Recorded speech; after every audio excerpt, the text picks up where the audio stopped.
古往今来，有很多的家庭总是一代不如一代，归根到底是因为父母把子女的福报提前用光了。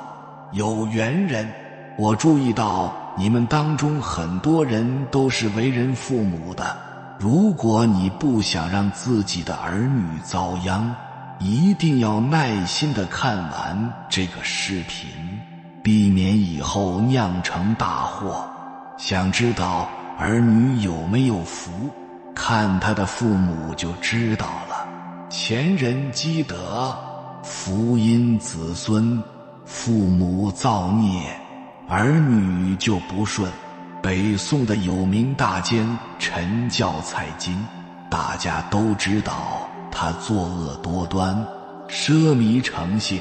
据记载，蔡京爱吃鹌鹑羹，一顿饭就要杀掉300只鹌鹑，他的奢骄程度可见一斑。而他的子孙们生于富贵之家，也一点都不知道节俭。就这样，蔡京命中的福禄早早的就被消耗一空了。最终80岁的蔡京病困交加，活活饿死在一座破庙里，没有一个人替他收尸，就连他的儿孙也没有得到好的下场。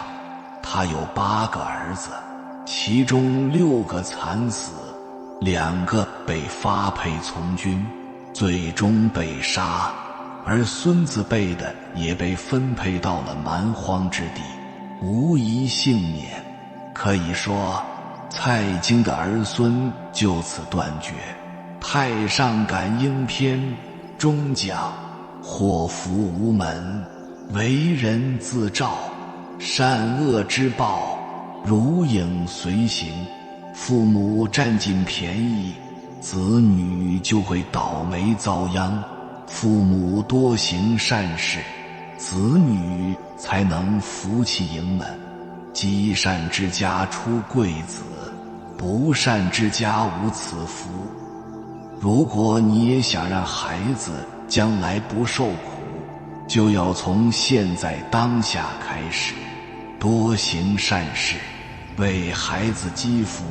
您认同吗？评论区告诉我。父母无德，子女遭殃。无德的表现就是自私、自我。人长期的自私、自我之后，他的整个家族会越来越黑暗，然后他家族里的孩子生下来就在一个不光亮的无德的家族里边，人人都算计，能占别人便宜占别人便宜。在这种家族里边出生的孩子会出现各种状况，他如果出现一些状况，他就是替这个家族要去终结一些东西。所以你发现为什么古人讲究积阴德呢？为什么大家都会讲究荫庇子孙呢？荫庇就好像那棵大树一样，你的树够大，你才能荫庇子孙，对不对？您的树就是一棵飘摇的小树，你的子孙还能在你的大树下荫庇吗？不可能的。所以做善事，与人为善，一定是得福的。唐代杜牧在诗中写道：莫道因果无人见，远在儿孙近在身。一个家庭的父母决定了一个家庭的命运。父母言行得体，子女则受益良多；而父母举止不当，家庭则会走向衰败。可见每个子女的福报是多是少，大多都掌握在父母手里。也许父母无意间的行为就耗尽了子女的福分，子孙后代都会遭报应的，逃不掉的。你还真别不信，听完你就懂了。第一，将十分福气和聪明都用尽，子孙后代不如人。清朝宰相张英在京城为官的时候，曾经收到老家寄来的一封信。这信中说，家人和邻居在宅基的问题上产生了纠纷，因为祖上宅基界限非常模糊，年代久远了，无从考证，这官府县令也难以决断，希望张英帮他们出头，争一口气。这张英收到书信以后，只是摇头一笑，然后回信批示一首：千里来书只为墙，让他3尺又何妨？万里长城今犹在，不见当年秦始皇。这老家人收到回信以后是幡然醒悟，力觉羞愧难当，当即就放下了经营算计，自动退让3尺。这邻居听到以后呢，不禁为张英的宽广胸怀是赞叹不已，也退让了3尺。于是原本两家争执不休的无路可走的墙垣，却因此形成一个6尺宽的巷子。后人此间便有了路，有了路便通了财，造福了乡里，也为子孙后代积累了福。这俗话说，10分聪明用7分，还有3分留子孙。倘若10分都用尽，儿孙后代不如人，这犹如诸葛亮，足智多谋，无人能及。然而他的儿子诸葛瞻却极其平庸，司马懿是祖孙3代，权谋天下，无人能敌。然而他的曾孙司马衷却是一个痴儿，最终葬送了祖辈千算万算的来的江山。一个人如果父辈为人过于奸诈奸猾，唯利是图，处心积虑，他不仅劳碌短命，而且后代子孙一般都会比较愚钝或者猥琐懦弱。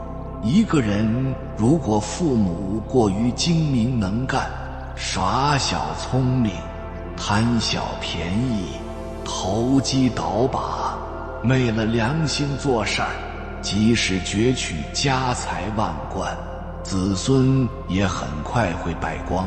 因此经历世事沧桑的老人们都会告诫我们，内心遭受劫难后的后辈们，归根结底往往是因为父母祖辈做人做事做过了头，提前损耗了子孙的福报。父母为人处事不要只想着一代人的事儿，而要更有远见，凡事适可而止，见好就收。所谓但存方寸地，留于子孙耕。第二，父母仗势欺人，世事翻来覆去，子孙会遭受相同的报应。这俗语说，久病孝子离，家兴出恶犬，家败有邪人。在古代有一个有钱有势的大户人家，在家中是养了一条大狗，让它来看家护院。然而这个狗的习性会受到主人的影响，当狗总是看到主人恃强凌弱的时候，久而久之，就从一只看家狗变成一条仗势欺人的恶犬。这大户人家这只恶狗总是看到路人就疯狂地追咬上去，因此街坊邻居都怨声载道，但是又无奈忌惮于他家的权势，不敢把这狗怎么样。有一天，有一户穷人家的孩子被这条恶狗咬伤了腿，大户主人仗着自己有钱，扔给了小孩父母几两银子就扬长而去。有一位年事已高的老翁实在是看不下去了，就上门找这个大户人家的主人，让其将自家的狗给拴好了，别再出来祸害人了。然而这个大户主人不仅不感激老人的好言相劝，而且还嗤之以鼻，直接让家丁把这个老翁连推带搡地赶了出来。这老人被推倒在地以后就一病不起，没有过多久就去世了。后来镇上来了一帮土匪，闯进了大户家，不仅杀死了恶狗，而且将金银财产是一抢而空。当时大户家的主人逃出来请乡亲们帮忙，但是没有一个人愿意出来帮他。后来因为到死交不出钱财，被土匪杀死了，留下了年幼的儿子。这个儿子沦落为了乞丐，在一次和流浪狗抢食物的时候被狗是咬伤，没有钱医治，最后死了。这破妇谣里面写道：时事不可尽医，贫穷不可尽弃，世事翻来覆去，须当周而复始。世间万事万物总是在循环往复的，你今朝得势未必永久得势，所以你今朝仗势欺人，他日你有难，别人不但不帮你，还会背后推波助澜，实施报复。一个人如果父母过于强势跋扈，恃强凌弱，欺压他人，这子孙后代早晚也会被人欺负的，甚至会被人狠狠地报复，家破人亡。第三，父母欠了多大的债，后人就会吃多大的苦。明朝末年有个男子叫王大牛，65岁的年纪了，是儿孙满堂，在外人眼里这个老头也没有什么坏心眼，就是没事的时候喜欢喝一口小酒。其实王大牛本来不是这个村子里的人，他是30年前从外省迁移过来的，所以这个乡邻对他过去的事儿是知之甚少。这来到村子定居以后，没几年就娶了村东头张老头的女儿，婚后男耕女织，有了一个儿子。后来儿子也娶了媳妇儿，而且儿媳妇的肚子还非常争气，头胎就生下了一对双胞胎的儿子。因此王大牛心中是无比的自豪和高兴，对这2个大孙子是格外的爱惜。这2个大孙子平日里读书也非常的用功，聪慧又乖巧。可是这2个孙子在6岁那年，有一天晚上正在写字儿，突然被喝得醉醺醺的爷爷带着去了河边。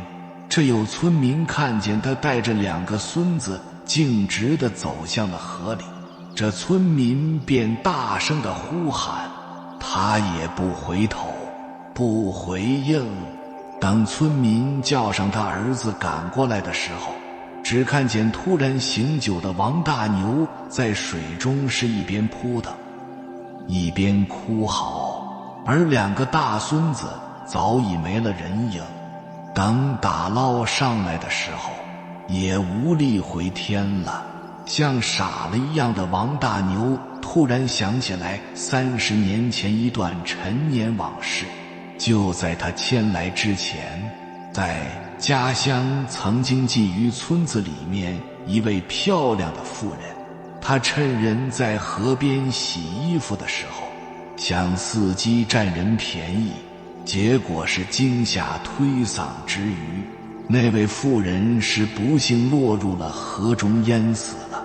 当时她已有身孕，听说怀的是双胞胎，如今看来都是她自己造下的孽，欠下的债，却让2个大孙子来偿还了。这人生一世，父母在寿终离开之前，多少会留给子女后代一些东西的。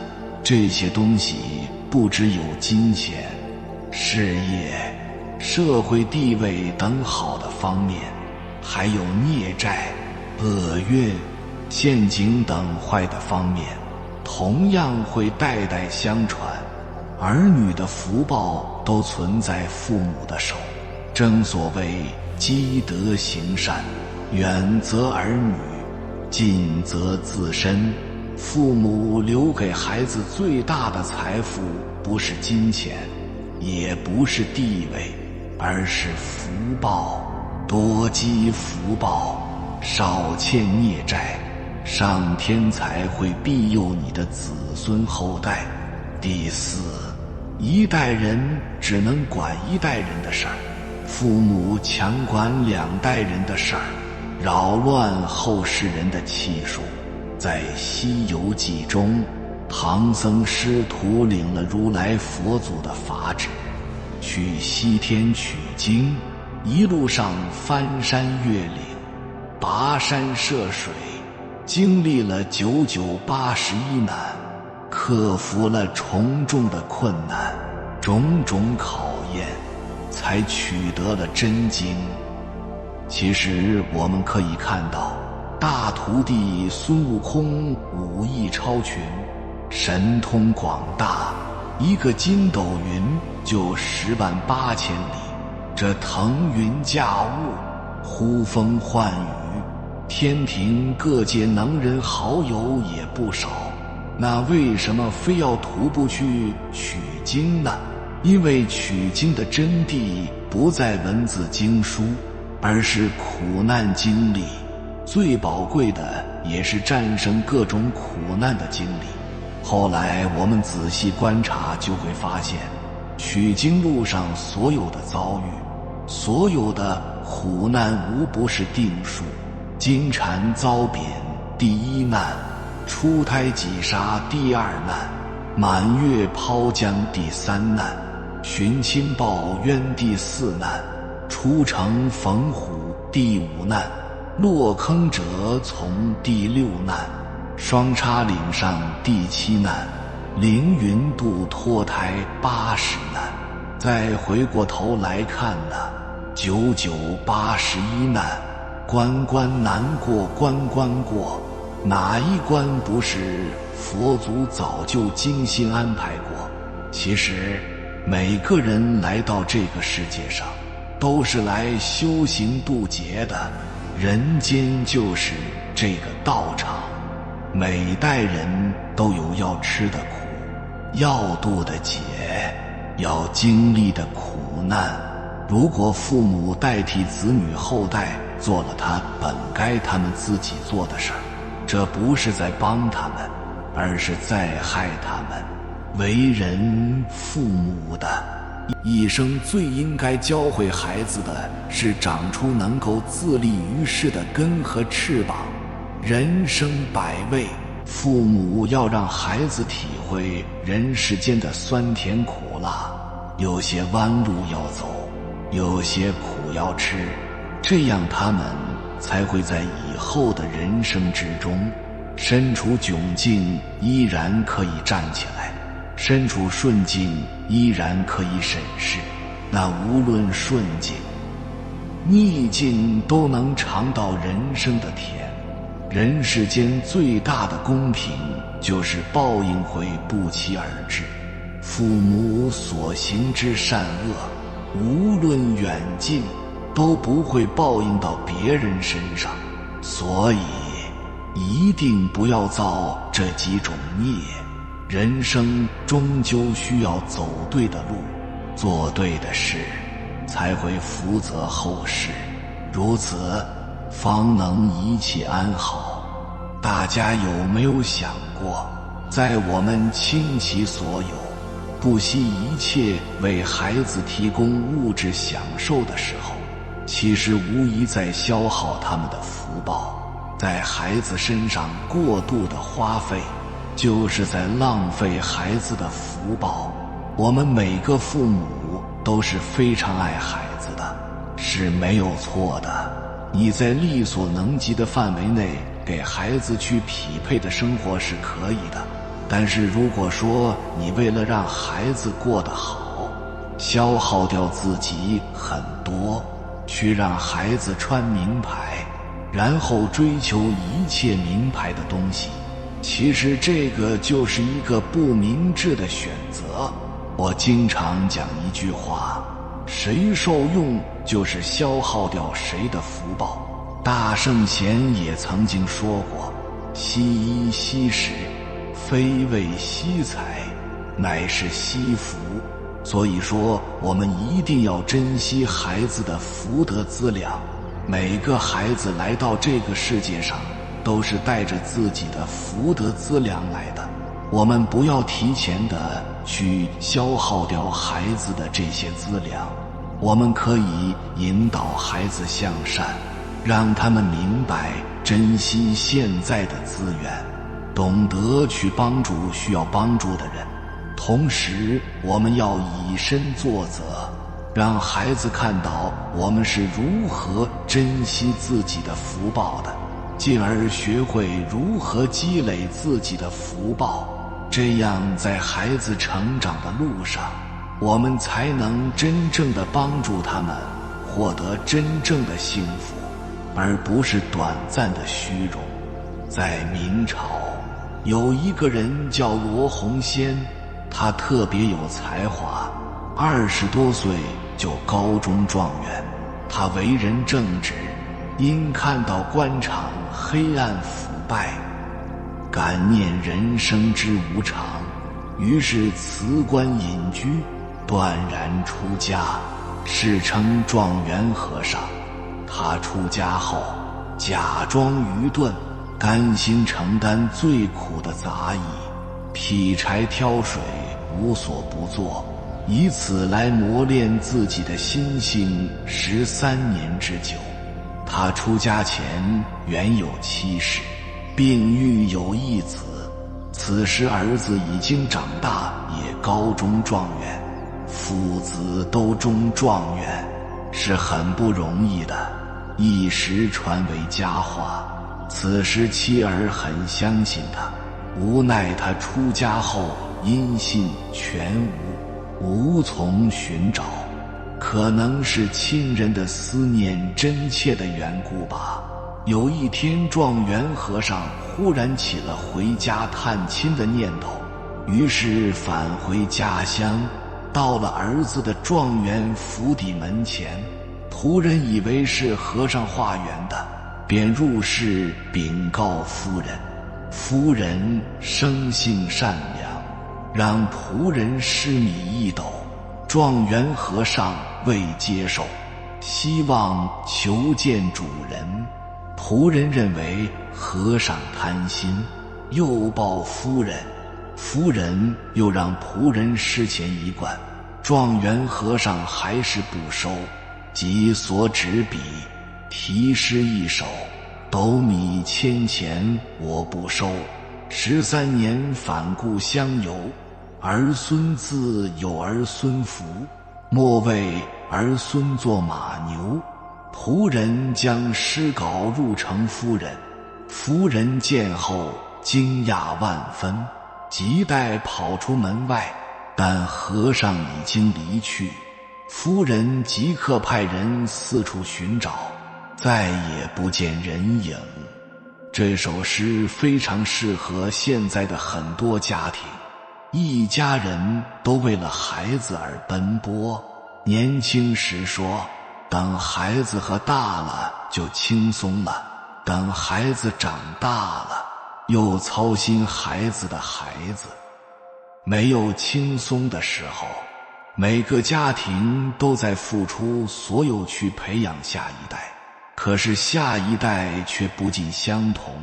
除了与家庭的贫富、文化等有关系之外，也是这个孩子本身的福报够不够的问题。所以父母不仅仅是为孩子的将来付出努力，同时更重要的是为孩子积攒福报，这样才是解决了源头问题。孩子本身能够明白善有善报，多做善事也会带来善果。如果能够有缘带孩子多做善事，多积阴德，将会给人的一生带来莫大的注意。现在比较流行半满月撒、成人酒、圆锁宴等等，有条件的一请就是几十桌，满桌子的生命，要为了孩子的这个生日宴会而丢失生命。此时你觉得这笔命债是算在谁头上的呢？现在风气少不了荤腥，至少不要杀生，尽可能的选择3斤肉就可以，大家量力而为。作为父母，要明白如何为孩子积攒福报，如何是为孩子好，这也需要理智的去学习，去思考。儿孙自有儿孙福，天下的父母还是要为孩子尽量多积攒福报，广积阴德，做有善因之事。假设这个人福报只有10万，如果父母从小就疼他，给他好吃好喝，靠钱买学校给他读书，大学毕业前他已经花了10万，那他毕业后去赚钱就很辛苦，因为福报从小就花完，很可怜。所以大学生给小学生打工，有一些老板没有文化的，但不能瞧不起他们，他们有福报，没有文化不会饿死，没有福报那就衣食都不能丰足。对于孩子的生活，不要给他过于花太多的钱，花的是你的钱，损的是他的福报。很多人小时候很风光，到了长大了就可怜了，把福报风光掉了。古人讲，要培养老来福报，年轻不要享受福报，把老年的福报都拿来享受。教育孩子要懂得寻根，孝顺好父母了，孩子自然听话，顶撞父母，以后孩子就顶撞你。这里要是智慧的孝顺，不要愚孝。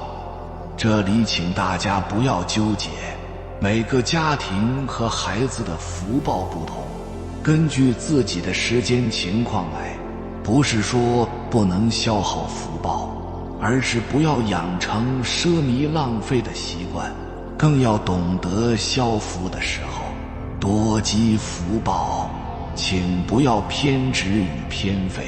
毕竟每个人的福报机缘各不相同，凡事有度，量力而行。宇宙规律中很多都不能代替，小孩的福报损了，他得自己去慢慢赔，你没有办法代替的。太过于关心孩子，这个孩子以后就很难有出息。太关心了，关心到了牵挂，把他的福报都损了。他以后就要在艰苦中好好赔福报了。那福田中，长辈前辈都是我们的福田，我们要恭敬长辈和前辈，以后我们当了长辈，后人才会恭敬你。我们要照顾长辈，胜过照顾晚辈。现在人都关心孩子胜过关心父母，以后孩子长大了，他生孩子了，也是关心孩子胜过关心你。古人讲的，不要留钱给孩子，孩子有出息，他能自力更生；孩子没有出息，你留钱给他，他容易败坏。这里讲的留钱，是指不要过于极端的只留钱，根据各自的情况适量就好。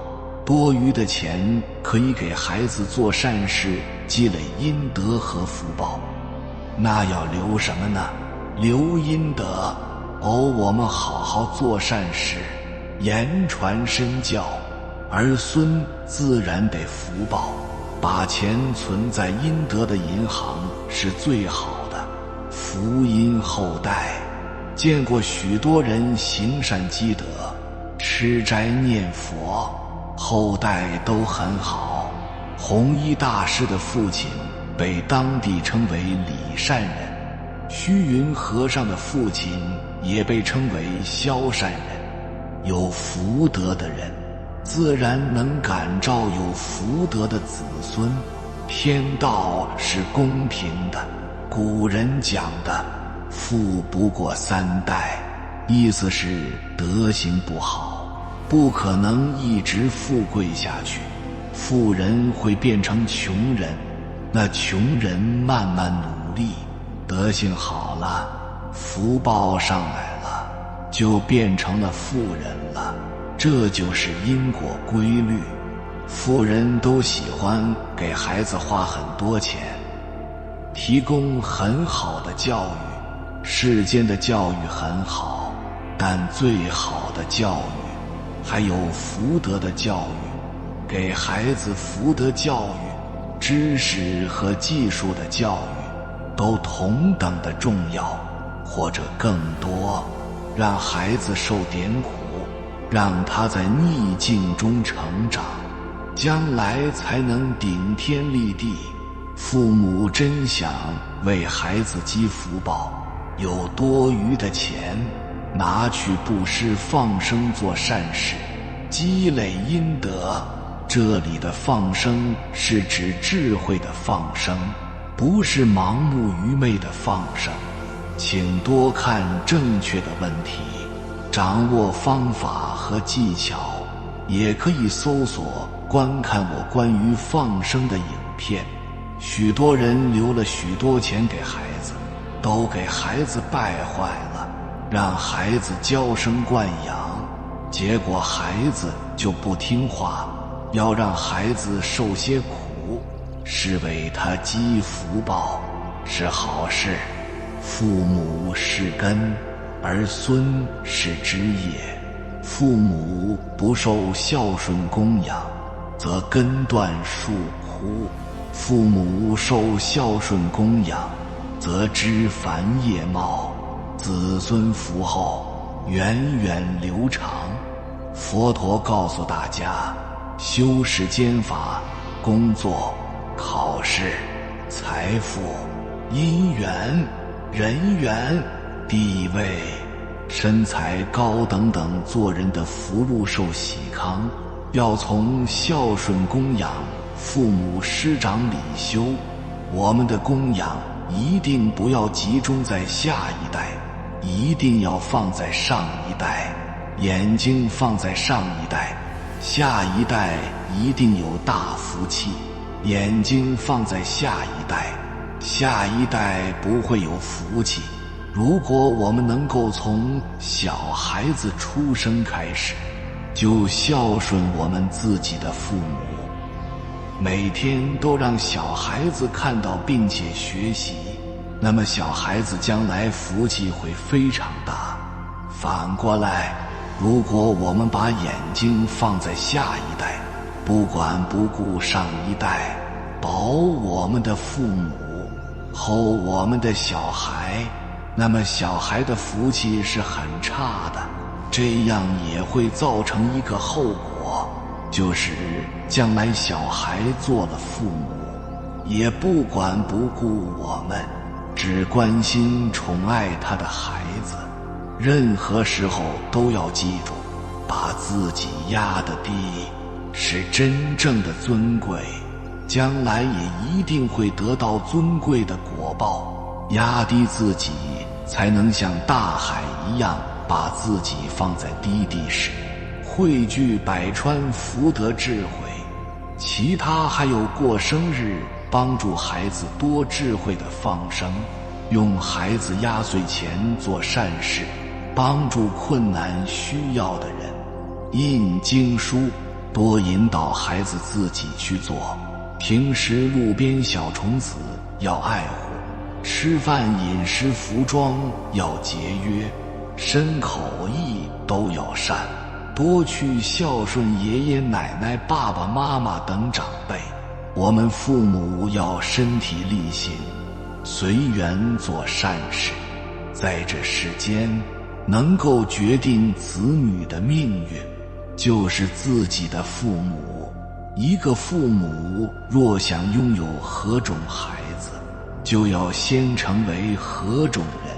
就像谚语所说的，种瓜得瓜，种豆得豆。父母当前所种下的善因，都是子女未来所赢得的福禄。有缘人，感谢你看到最后。如果今天的影片对你有所帮助，请按个赞给我响应，回复一句为子女播种无量福田。愿你勤修善业，广积阴德，你是有福德之人，自然会感召福泽深厚的后代。还没有订阅频道的，请点击右侧的订阅按钮，与我们建立更深的连接，随缘加入会员，与同频之人共修福报，随喜转发，传播善知识，功德无量。